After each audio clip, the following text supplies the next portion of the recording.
قاسم بن محمد بن بکر صدیق لانو جو فقہائے سبع مدینہ میں سے تھے، فرماتے ہیں کہ میں نے اپنی پھوپھی عائشہ صدیق لانہ کو دیکھا، انہوں نے چاشت کے نوافل کی نیت باندھی اور ایک آیت کو پڑھنے لگی۔ میں کافی دیر بیٹھا رہا، جب میں نے دیکھا ٹائم لگ رہا ہے تو میں نے سوچا میں بازار جاتا ہوں، فلاں کام کر کے آتا ہوں۔ فرماتے ہیں میں بازار بھی گیا، کام بھی سمیٹا، جب واپس گھر آیا تو میں نے دیکھا اسی جگہ پر وہ کھڑی اسی آیت کو بار بار پڑھ رہی۔ اتنی دیر ایک ایک آیت کی تلاوت ہوتی تھی جس پر گھنٹوں گزر جاتے تھے۔ اور نبی علیہ الصلوۃ والسلام بھی اتنا قرآن پڑھتے تھے تہجد میں حتی یتورمت قدمہ، قدمین مبارک کے اوپر ورم آ جاتا تھا۔ صدیق اکبر عنہ، ان کا تو قرآن مجید کے ساتھ عشق معروف ہے، پڑھتے تھے ہر وقت قرآن، آنکھوں میں آنسو ہوتے تھے، خود بھی روتے تھے، دوسروں کو بھی رلاتے تھے۔ اور عمر رضی اللہ تعالیٰ عنہ، سبحان اللہ، تو فجر کی نماز میں تلاوت کرتے تھے تو رونے کی آوازیں چوتھی صف میں جایا کرتی تھی۔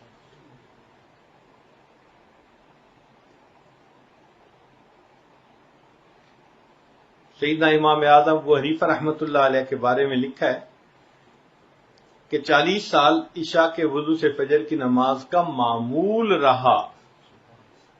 اب اس کا یہ مطلب نہیں کہ کبھی درمیان میں کچھ تبدیلی نہیں ہوئی، یہ تو عرف میں ایک بات کی جاتی ہے، اور جو بات عرف میں کی جائے اس کو اسی طرح قبول کرتے ہیں۔ اس کی مثال سن لیجئے، ایک بندہ پڑھتا ہے، پھر کالج میں پڑھانے لگ جاتا ہے، حتیٰ کہ پڑھاتے پڑھاتے اس کی وہیں وفات ہو جاتی ہے، تو لوگ بات کرتے ہیں جی اس نے تو ساری زندگی بس پڑھنے پڑھانے میں ہی گزار دی۔ اب اس کا کیا مطلب؟ درمیان میں ایک دن بھی چھٹی نہیں ہوتی تھی؟ عرف میں کہا جاتا ہے کہ پورا گویا وقت ہی اس نے اسی ترتیب پر گزار دیا۔ تو اسی طرح 40 سال ان کا معمول رہا۔ اگر درمیان میں کوئی ایک آدھ دن ایسا نہ بھی ہو سکا یا وضو درمیان میں کر لیا تو اس میں کون سا اشکال ہے؟ انسان عرف میں بات کر جاتا ہے۔ اب اس کی دلیل سن لیجئے، قرآن مجید میں ہے، ملکہ بلقیس تھی، وَأُوتِيَتْ مِن كُلِّ شَيْءٍ، ہر چیز اس کے پاس تھی۔ اب کل کے لفظ کو کوئی پکڑ کے بیٹھ جائے جی اس کے پاس ریفریجریٹر تھا، اس کے پاس مرسیڈیز گاڑی تھی، جی کل کہا ہے قرآن نے، تو کہیں گے عقل کے اندھے، اس زمانے میں جو بادشاہوں کے پاس ہوتا تھا وہ سب کچھ تھا۔ اب کل کے اندر کیوں تفصیل لے کے بیٹھ گئے ہو کہ یہ تھا یہ تھا یہ تھا؟ تو عرف میں بات کی جاتی ہے۔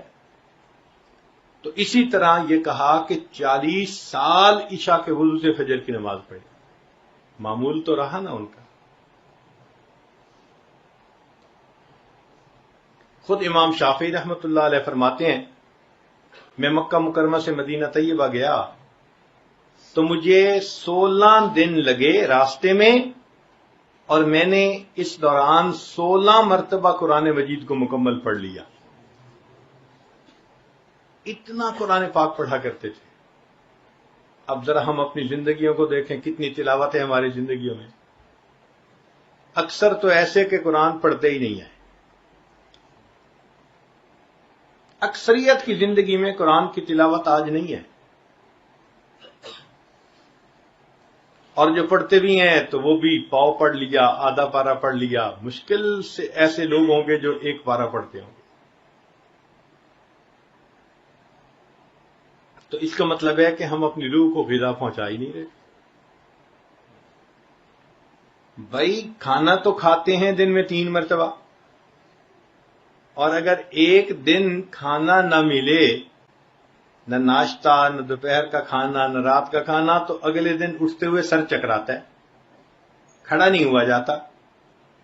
تو ایک دن کے غذا کے ناغے پر اگر بدن کی کمزوری اتنی ہو گئی کہ چکر آتے ہیں، تو جس روح کو غذا ملی ہی نہیں، مہینوں کے حساب سے، سالوں کے حساب سے، اس روح کا کیا حال ہوگا؟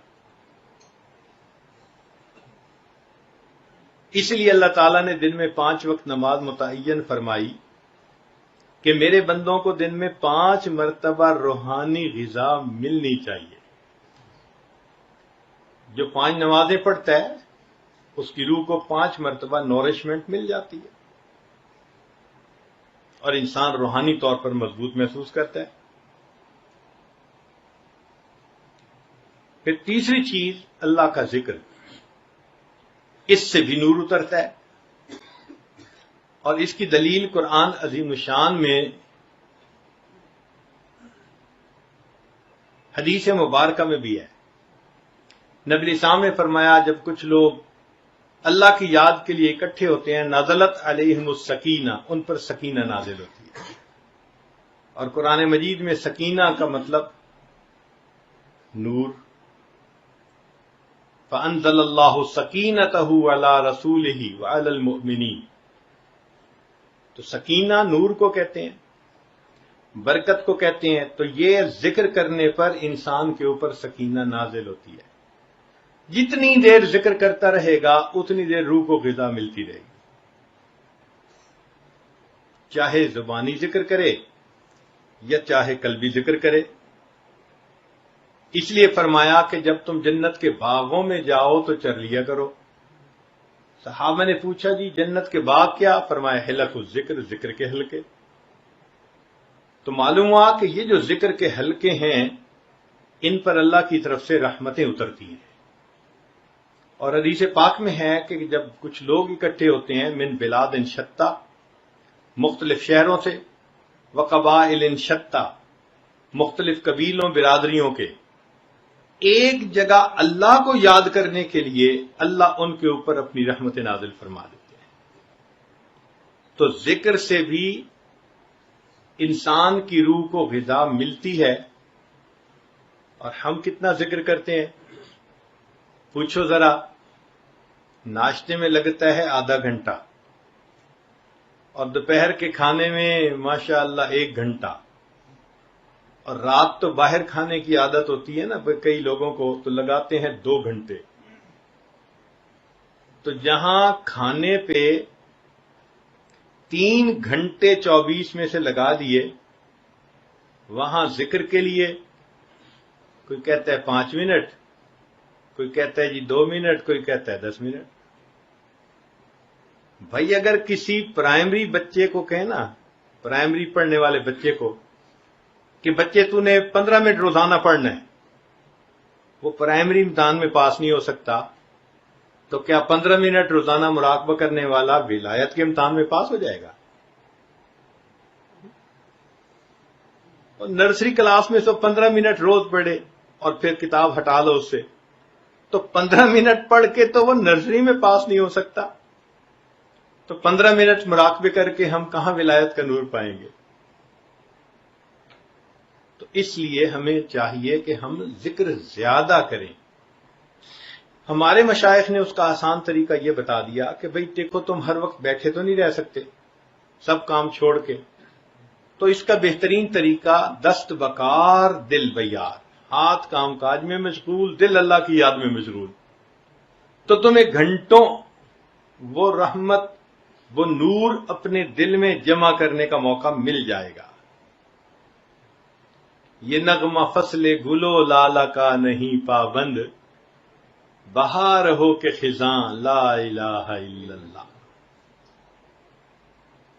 جو بھی ماحول ہو، جو بھی موسم ہو، جو بھی سیزن ہو، ہر حال میں لا الہ الا اللہ۔ اور اللہ تعالیٰ چاہتے ہیں کہ میرے بندے میری یاد میں زندگی گزاریں۔ شاعر نے لکھا، غضب کیا تیری یاد نے مجھے ستایا نماز میں۔ یعنی کہنا وہ یہ چاہتے ہیں کہ اللہ تعالیٰ میں نے نماز کی نیت باندھی تو میرا دل آپ کی طرف متوجہ ہو گیا. غضب کیا تیری یاد نے مجھے ستایا نماز میں، میرے وہ بھی سجدے ادا ہوئے جو قضا ہوئے تھے نماز میں. جو قضا ہوئے تھے وہ سجدے بھی ادا ہو گئے، اس لیے کہ آپ کی محبت سے جو میں نے نماز پڑھی. تو ہمیں بھی چاہیے کہ ہم ذکر کی کثرت کریں، چونکہ ذکر سے ذات کی محبت پیدا ہوتی ہے. جو بندہ اللہ کا ذکر کثرت سے کرتا ہے تو اللہ تعالیٰ کی محبت اس کے دل میں پیدا ہوتی ہے.